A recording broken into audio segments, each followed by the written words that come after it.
करीम अम्मा बाद आऊज़ु बिल्लाहि मिनश शैतानिर रजीम बिस्मिल्लाहिर रहमानिर रहीम इक़रा बिस्मि रब्बिकल्लज़ी खलक़ खलक़ल इंसाना मिन अलक़ इक़रा व रब्बुकल अकरमल्लज़ी अल्लम बिल क़लम अल्लमल इंसाना मा लम यअलम व क़ाला नबिय्यु सल्लल्लाहु तबारक व तआला अलैहि वसल्लम तलबुल इल्मि फ़रीज़तुन अला कुल्लि मुस्लिम औ कमा क़ाला अलैहि सलातु वस्सलाम।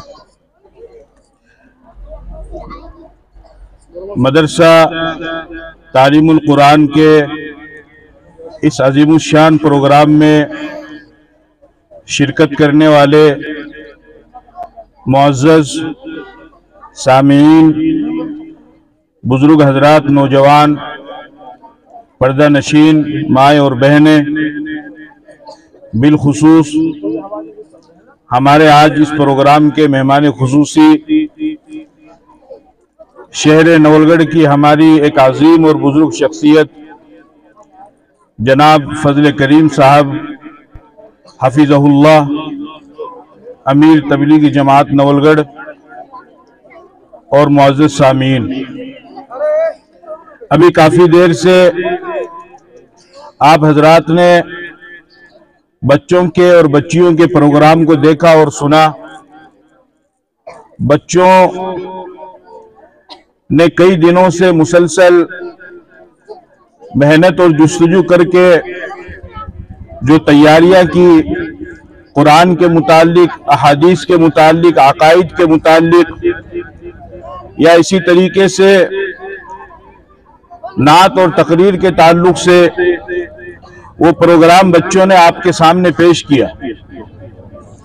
बच्चों के प्रोग्राम को देखकर और बच्चों के प्रोग्राम को सुनकर माशाअल्लाह काफी मुसर्रत हुई और बच्चों के प्रोग्राम इस बात की गवाही देने के लिए काफी है कि बच्चों के उस्ताद ने आपके इन बच्चों के ऊपर खूब जी जान लगाकर मेहनत की है। आप हजरात से ये अर्ज करना है कि आप अपने बच्चों को और अपनी बच्चियों को दीनी तालीम से आरास्ता व पैरास्ता करें।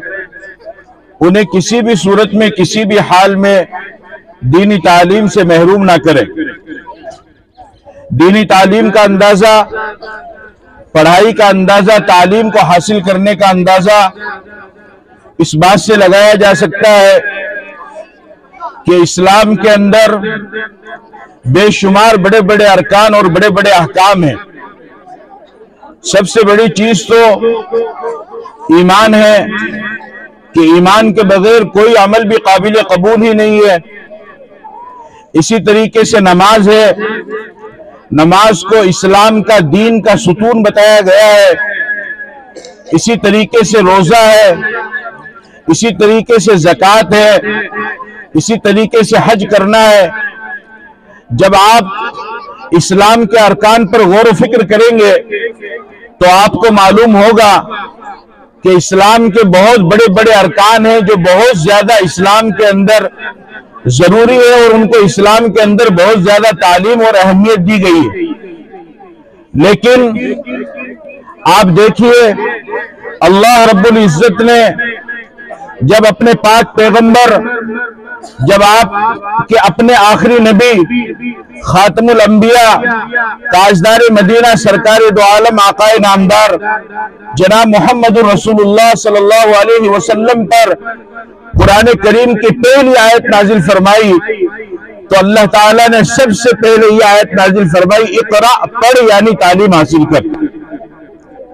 आप इससे अंदाजा लगाइए कि पढ़ने की और तालीम हासिल करने की अल्लाह की नजर में, शरीयत की नजर में, इस्लाम की नजर में कितनी ज्यादा अहमियत है और कितनी ज्यादा फजीलत है कि अल्लाह ताला ने सबसे पहली आयत कुरान करीम के अंदर जो उतारी और जो नाजिल फरमाई वो इक़रा फरमाया कि पढ़ और तालीम हासिल कर।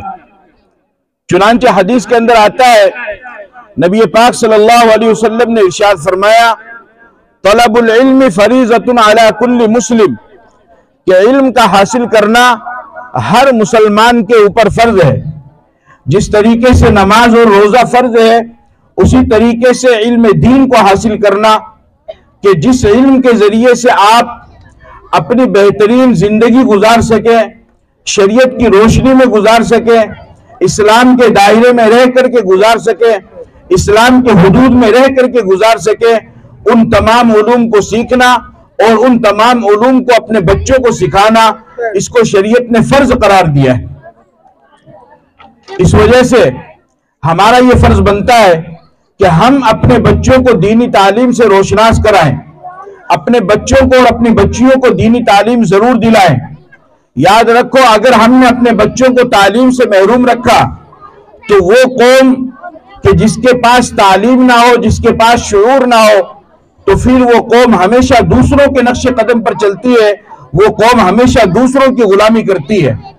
जब आपके पास में तालीम होगी, जब आपके पास में शऊर होगा, जब आपके बच्चों के पास में तालीम होगी, जब आपके नौजवानों के पास में तालीम होगी, तो फिर इस सूरत में हमारा नौजवान भटकेगा नहीं, रास्ते से दूसरे रास्ते पर जाएगा नहीं और सीधे रास्ते पर चलेगा। सिराते मुस्तकीम के ऊपर वो चलने वाला होगा और शरीयत के रास्ते पर वो चलने वाला होगा। बच्चों के साथ साथ में बच्चियों को तालीम दिलाना वो भी बहुत ज्यादा जरूरी है। इस वजह से कि खास तौर पर आज के माहौल में आप हजरात के सामने, सबके सामने आज का माहौल है, कोई ढका छुपा नहीं है कि किस तरीके से फितना और इर्तिदाद की शक्ल में हमारी बच्चियां वो मजहब इस्लाम को छोड़ करके गैर मजहब को इख्तियार कर रही है या गैरों के दामन को थाम रही है और गैरों का शिकार हो रही, उनकी साजिशों का शिकार हो रही है।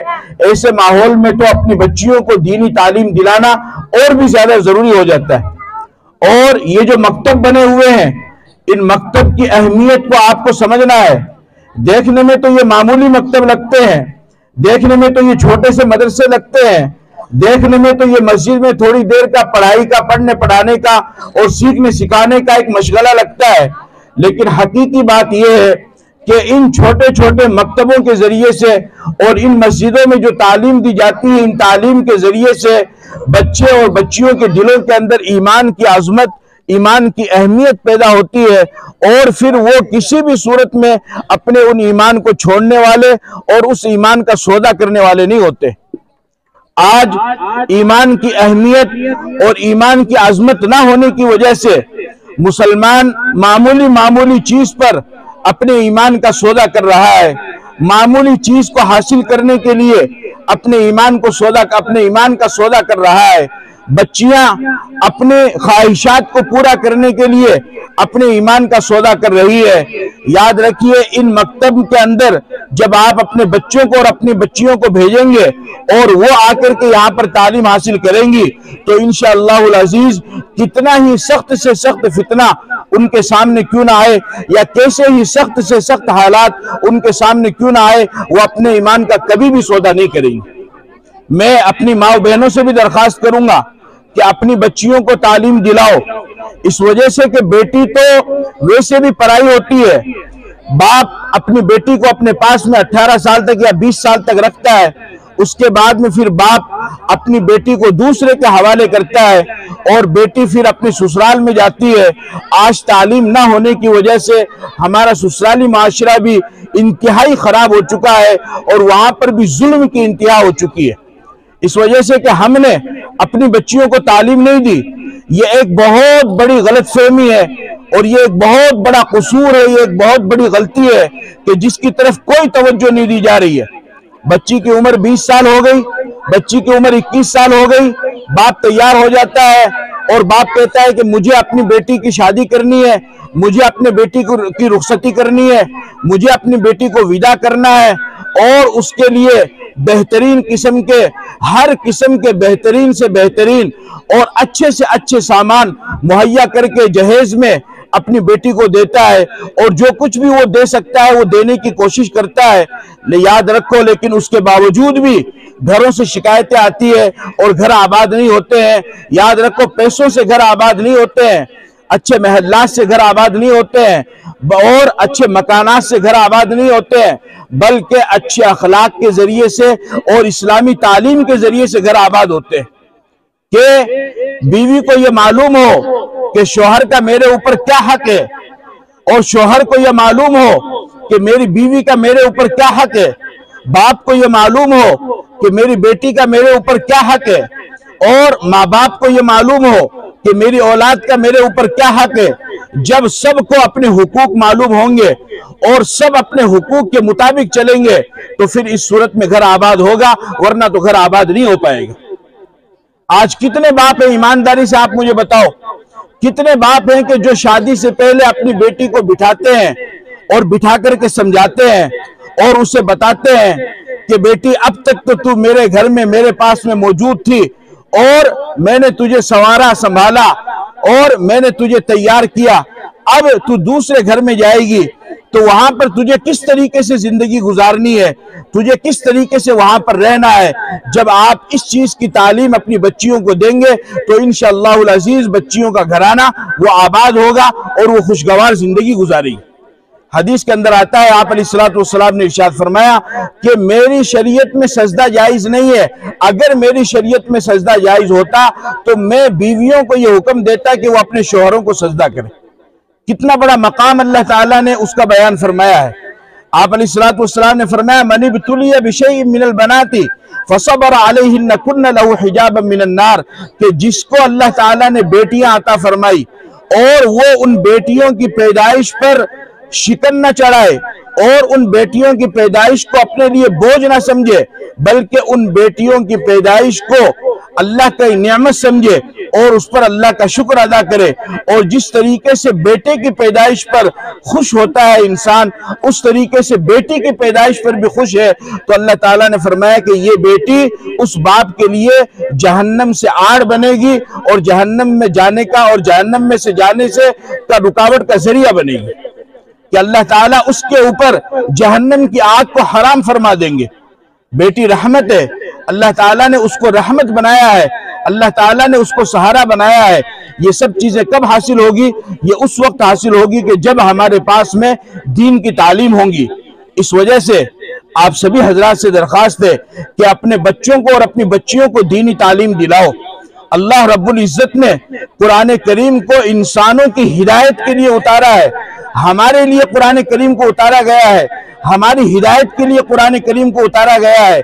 हम अपनी जिंदगी के अंदर उस कुरान करीम को पढ़ें, उसकी तिलावत करें, उस पर अमल करें तो उसके बरक़ात और उसके असरात इंशाअल्लाह हासिल होंगे। वरना सिर्फ घरों में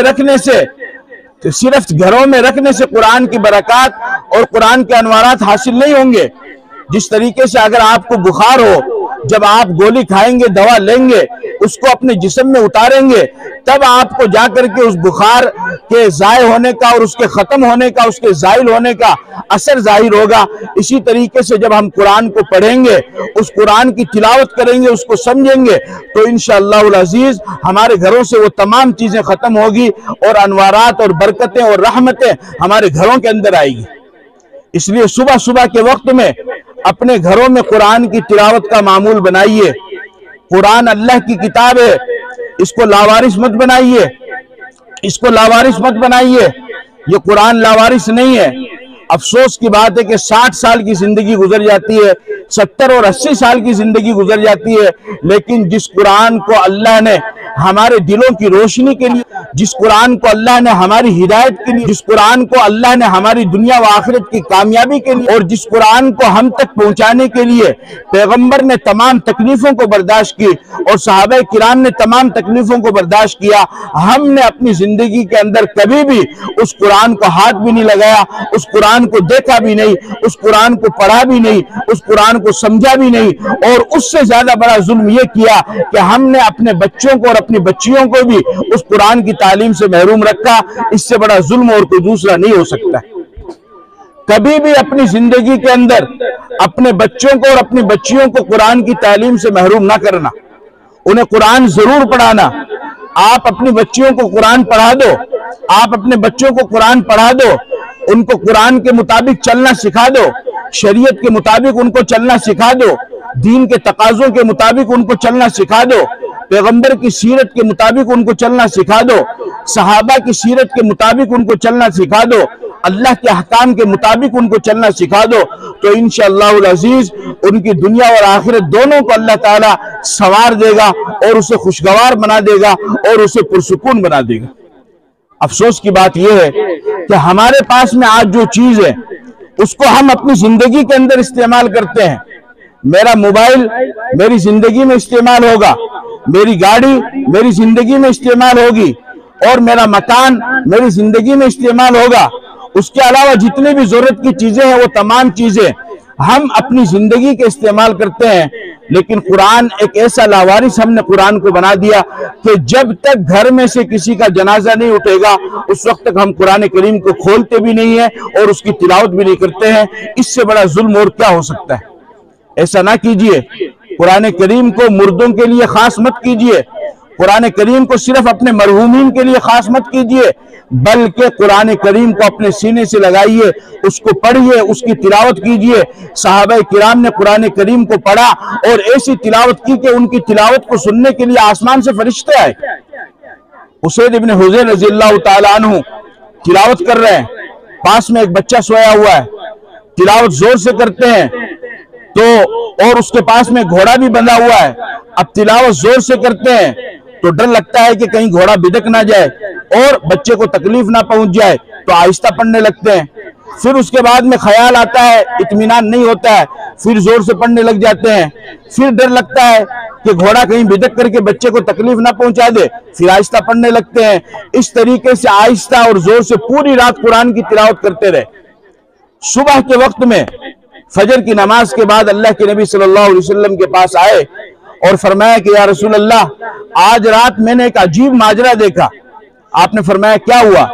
फरमाने लगे कि मैं रात को कुरान की तिलावत कर रहा था, सुबह के वक्त में जब मैं तिलावत से फारिग हुआ तो मैंने देखा कि कुछ सफेद चीजें वो मेरे कमरे में से निकल करके आसमान की तरफ जा रही है। फरमाया कि मुझे समझ में नहीं आया कि वो क्या चीजें हैं। आप अलैहिस्सलातु वस्सलाम ने इरशाद फरमाया कि उसैद इब्न हुज़ैर वो कोई सफेद चीजें नहीं थी, बल्कि वो आसमान से आए हुए फरिश्ते थे जो तुम्हारा कुरान सुनने के लिए आसमान से आए थे। अगर तुम सुबह के वक्त तक अपनी तिलावत को जारी रखते तो आज मदीने के लोग उन फरिश्तों को अपनी आंखों से देख लेते। आप अंदाजा लगाइए कि कैसे कुरान की तिलावत करते थे कि उनके कुरान को सुनने के लिए आसमान से फरिश्ते आया करते थे, आसमान से फरिश्ते आया करते थे।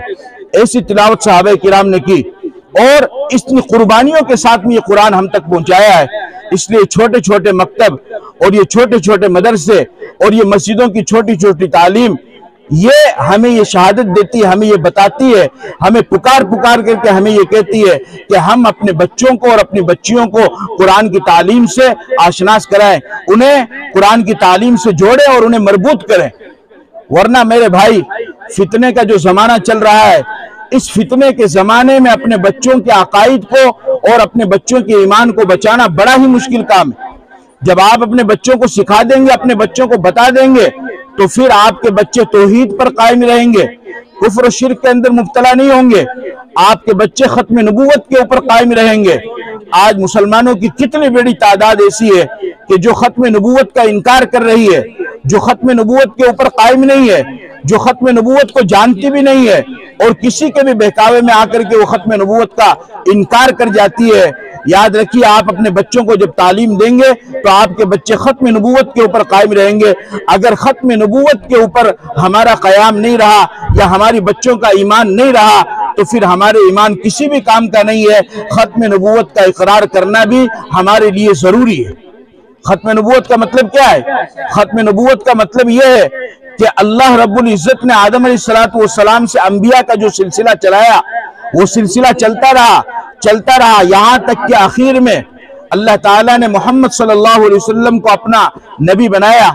और अब आपके बाद में दुनिया में कोई भी दूसरा नबी नहीं आएगा। आपके बाद जो भी नबूवत का दावा करेगा वो झूठा होगा, वो कज़्ज़ाब होगा, वो मलऊन और मरदूद होगा। इसे कहते हैं ला इलाहा इल्लल्लाह मुहम्मदुर रसूलुल्लाह, कि मैं तौहीद का इकरार करता हूं, यानी इस बात की गवाही देता हूं कि अल्लाह के सिवा कोई माबूद नहीं, और मैं इसकी भी गवाही देता हूं कि मोहम्मद सल्लल्लाहु अलैहि वसल्लम अल्लाह के आखिरी रसूल है। ये चंद बातें थी जो मैंने आपके सामने अर्ज की है। माशाअल्लाह, आज के इस प्रोग्राम को देख करके दिल को इत्मीनान हुआ, दिल को सुकून हुआ और दिल को खुशी हुई कि आप हजरात ने ये प्रोग्राम मुनाकिद किया और बहुत बड़ी तादाद में मर्द हजरात के साथ में माए बहनी भी यहाँ पर आई। बेशक औरतों के अंदर दीन का जज्बे का पैदा होना एक बहुत बड़ी बात है और बहुत अच्छी बात है कि इस तरीके से औरतें अपने अंदर दीन के जज्बे को पैदा कर रही है। आज के इस प्रोग्राम से मैं आप सभी हजरात से, जितने भी लोग यहाँ पर आए हैं, बस यही दरख्वास्त करता हूं कि आप आज के इस प्रोग्राम से ये वादा करके उठिए कि इंशाअल्लाह उल अजीज हम अपने किसी भी बच्चे को और बच्ची को कुरान की तालीम से महरूम नहीं करेंगे। आप इसका इरादा करते हैं? अल्लाह ताला मुझे और आपको अमल की तौफीक अता फरमाए। वाखिर दावाना अल्हम्दुलिल्लाहि रब्बिल आलमीन।